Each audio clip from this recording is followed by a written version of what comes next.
오늘 하루도 말씀으로 승리하는 하루 되세요. 화이팅!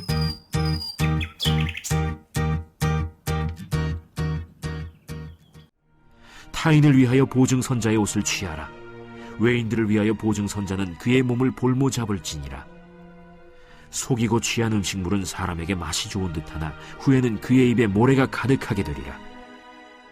경영은 의논함으로 성취하나니 지략을 베풀고 전쟁할지니라. 두루 다니며 한담하는 자는 남의 비밀을 누설하나니 입술을 벌린 자를 사귀지 말지니라. 자기의 아비나 어미를 저주하는 자는 그의 등불이 흑암 중에 꺼짐을 당하리라. 처음에 속히 잡은 산업은 마침내 복이 되지 아니하느니라. 너는 악을 갚겠다 말하지 말고 여호와를 기다리라. 그가 너를 구원하시리라. 한결같지 않은 저울 주는 여호와께서 미워하시는 것이요 속이는 저울은 좋지 못한 것이니라. 사람의 걸음은 여호와로 말미암나니 사람이 어찌 자기의 길을 알 수 있으랴. 함부로 이 물건은 거룩하다 하여 서원하고 그 후에 살피면 그것이 그 사람에게 덫이 되느니라. 지혜로운 왕은 악인들을 기질하며 타작하는 바퀴를 그들 위에 굴리느니라. 사람의 영혼은 여호와의 등불이라 사람의 깊은 속을 살피느니라. 왕은 인자와 진리로 스스로 보호하고 그의 왕위도 인자함으로 말미암아 견고하니라. 젊은 자의 영화는 그의 힘이요 늙은 자의 아름다움은 백발이니라. 상하게 때리는 것이 악을 없이 하나니 매는 사람 속에 깊이 들어가느니라.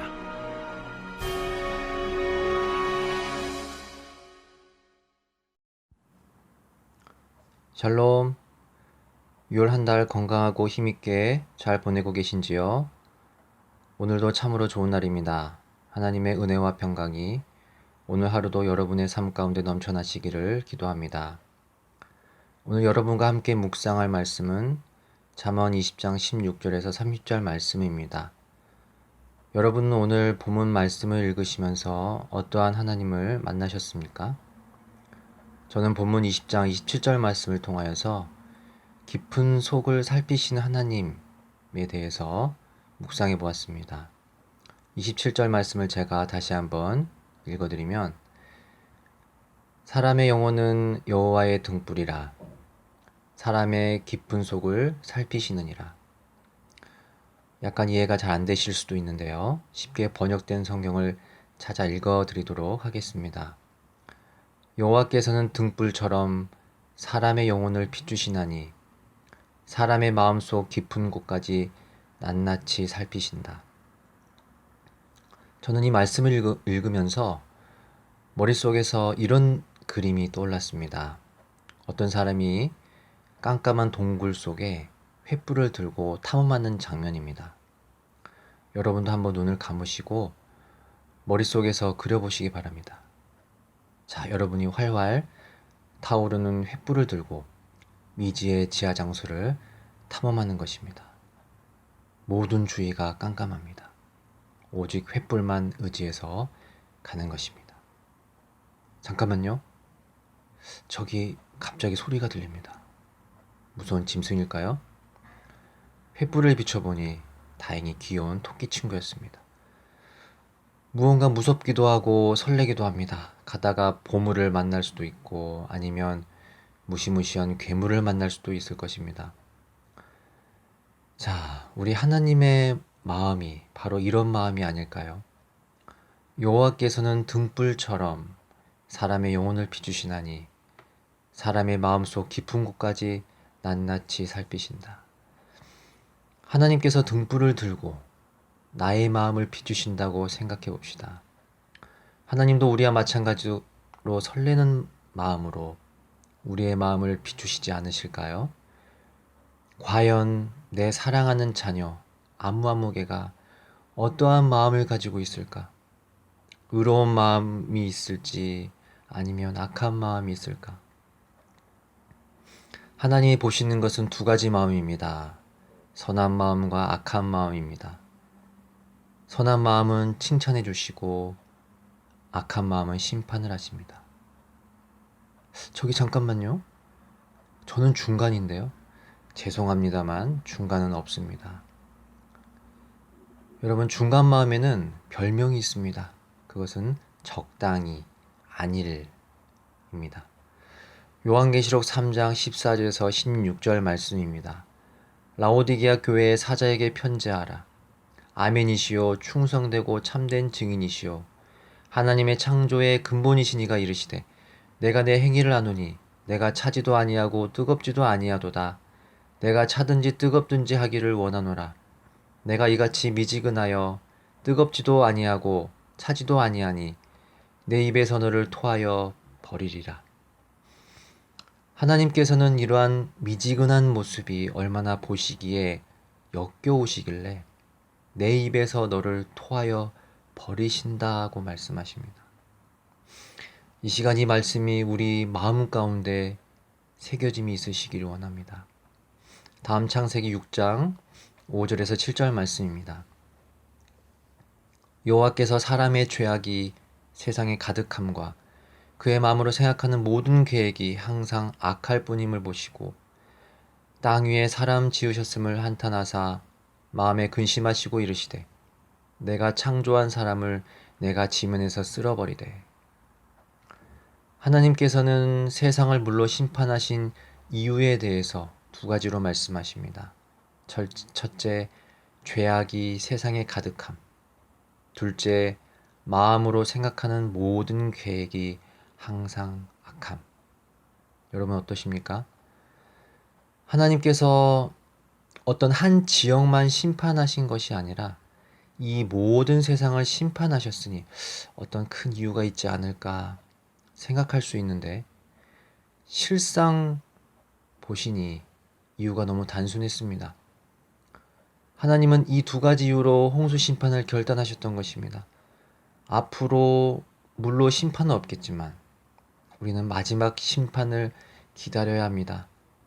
그날과 그때는 우리는 알 수 없지만 이것만은 꼭 기억하시며 그 심판의 때를 기다리셨으면 좋겠습니다. 마음으로 생각하는 모든 계획이 항상 악하다는 것을. 다음 창세기 6장 8절에서 9절 말씀입니다. 그러나 노아는 여호와께 은혜를 입었더라. 이것이 노아의 족본이라. 노아는 의인이요 당대의 완전한 자라. 그는 하나님과 동행하였으며. 그렇다면 이 상황에서 우리는 구제받을 방법이 없겠습니까? 다행히 하나님은 노아를 통해서 우리가 살 방법을 말씀해 주십니다. 노아는 의인이요 당대의 완전한 자라. 노아는 이 두 가지로 하나님께 은혜를 입어 홍수 심판에서 살아남은 사람이 되었습니다. 하나님의 공식적인 답변은 바로 의인과 완전한 자입니다. 이는 마음에 의가 넘치고 죄가 없는 상태를 말합니다. 앞에 말씀드린 사항과 정반대의 사항을 생각해 보시면 될 것 같습니다. 마음으로 생각하는 모든 계획이 항상 악함이 아니라 마음으로 생각하는 모든 계획이 항상 선함, 바로 이것입니다. 그렇습니다. 하나님은 사람의 무엇을 보셨습니까? 외모를 보시지 않고 마음을 보셨다는 것입니다. 여러분, 하나님은 반드시 이 땅에 재림하십니다. 하나님의 시계는 계속 돌아가고 있습니다. 그날과 그때는 오직 하나님만 아신다고 성경은 말씀하십니다. 내 손목과 내 핸드폰에 보이는 시계만 집중하지 마시기 바랍니다. 다람쥐가 쳇바퀴 돌듯 내가 왜 이렇게 살고 있는지, 이렇게 사는 게 맞는 것인가? 내 손목에 돌아가는 시계만 보고 고민을 하다가 언제인지 모를 인생의 끝을 맞이하게 되는 것입니다. 여러분, 하나님의 시계를 바라보십시오. 하나님의 시계에 그 해답이 있습니다. 성경은 그 해답에 대해서 말씀해주고 있습니다. 하나님의 시계를 바라보며 그분의 오심과 심판을 기다리십시오. 심판은 어느 누구도 피할 수 없습니다. 여러분, 두 가지입니다. 마음으로 생각하는 모든 계획이 항상 선함. 저와 광일교회 모든 성도님들, 우리 함께 하나님의 나라에서 눈물과 슬픔이 없고 기쁨과 안식이 있는 그곳에서 영원히 하나님을 찬양하며 하나님을 영광 돌리는 우리 모두가 되시기를 원합니다. 자, 다음 오늘 본문 말씀 가운데 오늘 하루 나에게 주시는 교훈과 생명 양식을 생각해 보도록 하겠습니다. 여러분 어떠십니까? 어떠한 말씀이 여러분 마음속에 와 닿으십니까? 감동되는 말씀은 무엇입니까? 전 여러분에게 여러 가지 주제 중에 두 가지 주제를 말씀드리려고 합니다. 첫째는 정직입니다. 17절 말씀입니다. 속이고 취한 음식물은 사람에게 맛이 좋은 듯하나 후에는 그의 입에 모래가 가득하게 되리라. 여러분, 몰래 먹는 떡이 맛있다는 말이 있죠. 남을 속여서 얻게 되는 것. 그것이 물건이 될 수도 있고요. 지식이 될 수도 있을 것입니다. 그 속임의 작전이 성공을 해서 좋아 보이는 듯 하지만 성경에는 but, 그러나, 원어에는 뒤에, 후에, 뒤쪽에, 등으로 표현을 하고 있습니다. 여러분, 앞이 있으면 반드시 있는 것이 뒤입니다. 이는 반드시 따라오는 결과라는 것입니다. 도저히 속일 수가 없다는 것이죠. 언젠가는 명백하게 온천에 공개가 된다는 것입니다. 여러분, 우리 모두 정직합시다. 속이고 취한 음식물은 사람에게 맛이 좋은 듯하나 후에는 그의 입에 모래가 가득하게 됩니다. 둘째는 협력입니다. 18절 말씀입니다. 경영은 의논함으로 성취하나니 지략을 베풀고 전쟁할지니라. 여러분, 이 말씀은 어떤 의미일까요? 여기서 말하는 경영은 플랜, 계획을 말합니다. 의논함으로 성취한다 라는 의미는 조언을 통해서 든든히 세워진다 라는 의미입니다. 쉽게 말씀드리면 아무리 좋은 계획이라도 여러 사람의 조언이 있어야지만 그 계획은 빛이 발하고 그 계획이 잘 실행될 수 있다는 것입니다. 그리고 전쟁은 반드시 지략이 있어야 합니다. 우리는 이 말씀을 통해서 공동체 안에서의 협력에 대해 묵상해 볼 수 있습니다. 어느 공동체이든 독불장군만 있는 공동체는 건강하지 못합니다. 여러분, 공동체를 아름답게 세우고 싶으십니까? 공동체가 힘있게 성공적으로 세워지기를 원하십니까? 그것이 교회 공동체이든 가정 공동체이든 일터의 공동체이든 어느 공동체이든 동일합니다. 그 공동체 안에서 협력하시기 바랍니다. 공동체 안에 지체들의 조언을 들으시기 바랍니다. 지혜를 모으시기 바랍니다. 지혜가 모아졌다면 다 끝나는 것이 아닙니다. 이젠 전쟁을 해야 합니다. 한 사람만 갑옷만 입는 것이 아니라 모두가 갑옷을 입어야 그 전쟁은 승리할 수 있습니다. 공동체를 세워나가기는 쉽지 않습니다.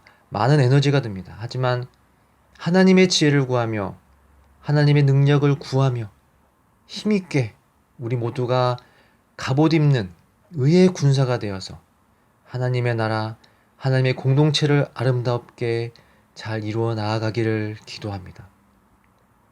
정리하겠습니다. 마음을 보신 하나님, 하나님 앞에서 코람데오 정신으로 살기를 원합니다. 오늘 하루도 정직하기를 원합니다.